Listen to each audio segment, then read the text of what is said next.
Are you looking for some fun Easter or spring themed card ideas? Hi, I'm Jess from JessCrafts.com and I'm here to help you make the most of your crafty supplies and time. So let's get making. Today I'm going to share with you a couple of products from Scrapbook.com because today when this video is being released, Thursday, March 2nd, and then the following day, or until supplies last, there is a live stream Easter deal and it's just really cute, especially if you like all things Peeps, because there's this Peeps stencil and the brand new Hippity Hoppity stamp set, which also includes some Peep-like shapes and themes. And then there are these Peep die cuts, which I don't have, so I won't be using today, but I think you could do like a substitution, and some Sherbert slimline cardstock. So for today's idea, I want to get started with my background. I have my Scrapbook.com silicone mat so that it kind of keeps everything together. I will still tape down my stencil. What I love about Scrapbook.com stencils is because they are 6 by 8, they don't just barely fit a card. You can, an A2 size card, you can turn on its side, or if you like to make a different size card, like say you like to make 5 by 7 or slimline or mini slimline, these will still work. They're a little short on a slimline card, and you can always, of course, with a repeating pattern or stencil, move your stencil down and keep going. But I like not always having to do that if you like a larger size. I have some Picked Raspberry Distress Oxide ink that I'm going to use first. And I have my blending brushes.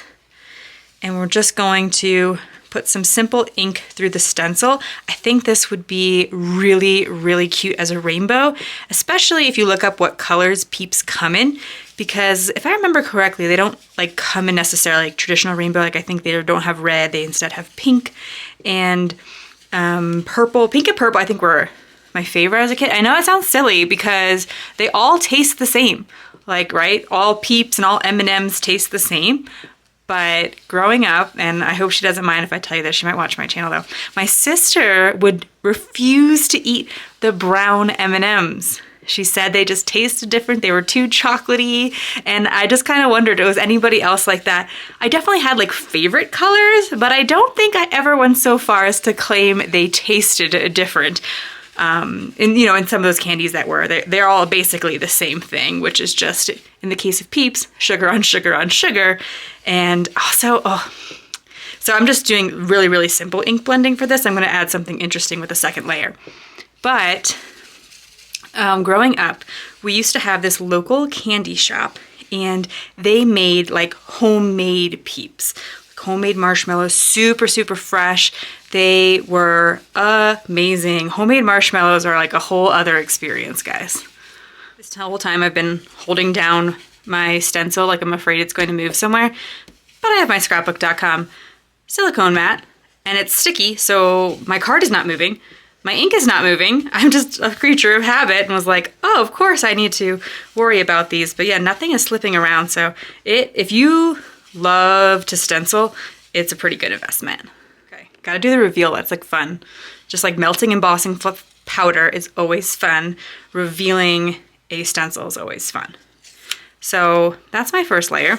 And those of you who know me know that I'm not a big cleaner of things. I made a whole video about how I don't clean my brushes and how that led me to some trouble. But I found the easiest way to clean my brushes because of that.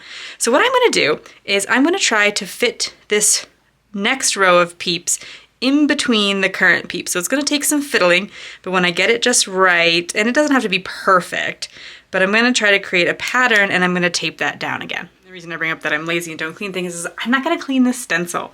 I kind of purposely picked colors where if some of the pink mixes with the purple that I'm going to use, it's going to be okay so that I don't have to go wash and dry the stencil in between, and I can really just go for it and make my project. You can do this too, and again, I'm going to hold it down because it's automatic, but I don't have to. You can kind of think about your colors ahead of time. Yes, my Wilted Violet is going to have a little bit more pink in it, and some of you may be worried that like, oh, aren't you going to get this pink ink onto your brush and onto your ink pad? I have never noticed that as a problem. As far as I understand, Tim Holtz, who created these inks, says it's not a problem. So I want to keep going with it and be my messy crafting self and just give this another all over coat of purple. Back for the reveal, because that's the super fun part. And that's a like really unique pattern. I bet you could like even reposition the bunnies and get one more in there. Maybe we should do that. I kind of like that idea. But now I have to think of another color that it's okay if I don't wash my stencil for. I'm gonna be brave and do Mermaid Lagoon.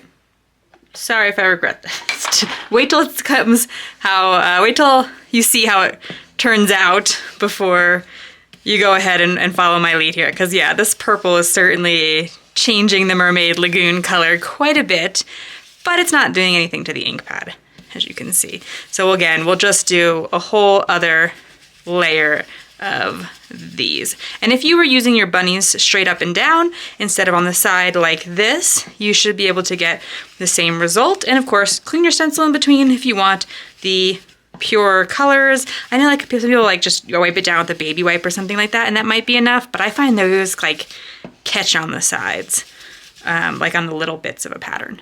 I'm holding the stencil again. I'm ready for the reveal, but I'm like aggressively scrubbing my brush and this is not moving anywhere. I love this mat so much. Okay, so, oh my gosh, I'm sorry. Like I know I made it so I shouldn't be this happy about it, but I think it looks gorgeous. How fun is that stencil? And all those are the like most traditional peep colors for me, although I think yellow is probably pretty popular, but I think of those as the chicks. So anyway, I'm working directly on my card base, and the back of my card base is messy because of that. So if you want, work on a card panel. But that is the starting point of our card. I think this looks so cool that you could just pop a sentiment or a die cut on here and totally be done with it, but we're gonna do just a little bit more. I decided to speed this video up a little bit and did a couple steps off camera because I'm sure there's some of you who are like, this set is cool, I like it, I'm ready to go and open another tab with scrapbook.com right now. And I took the Sherbert cardstock and I cut it to, so it's 3.5, and in order to make it even on all sides, I had to cut it to 4 3/4. So it's 3.5 by 4 3/4. I cut the yellow because like I said, that's the other color I think is of as classically peep. I stamped the Some Bunny Loves You stamp from the Hippity Hoppity stamp set.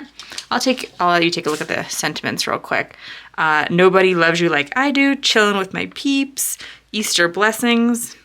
It is definitely a pretty Easter set. I don't think if you would buy it if you didn't make Easter cards for sure. And then I used the nested arches to cut out the arch here. And I actually cut the bunny from that scrap. I could see either way. Somebody saying like, actually, I wouldn't cut the bunny from that scrap because that is a cool piece that you could use on another card. And then I also was like, well, but I don't want to get out a new piece of cardstock to cut my bunny. So, you know, either way there, but I did that out of yellow as well and fussy cut it with a bit of a border. And I'm going to call that done so that I don't distract any more from that really fun bunny background we made. If you found this video helpful, here's another video where you can find more ideas for enjoying your crafty time and supplies. Let me know you like this video with the share it to your crafty community, subscribe and click the bell so you don't miss the next template tutorial, and check the video description for product links. See you in the next video!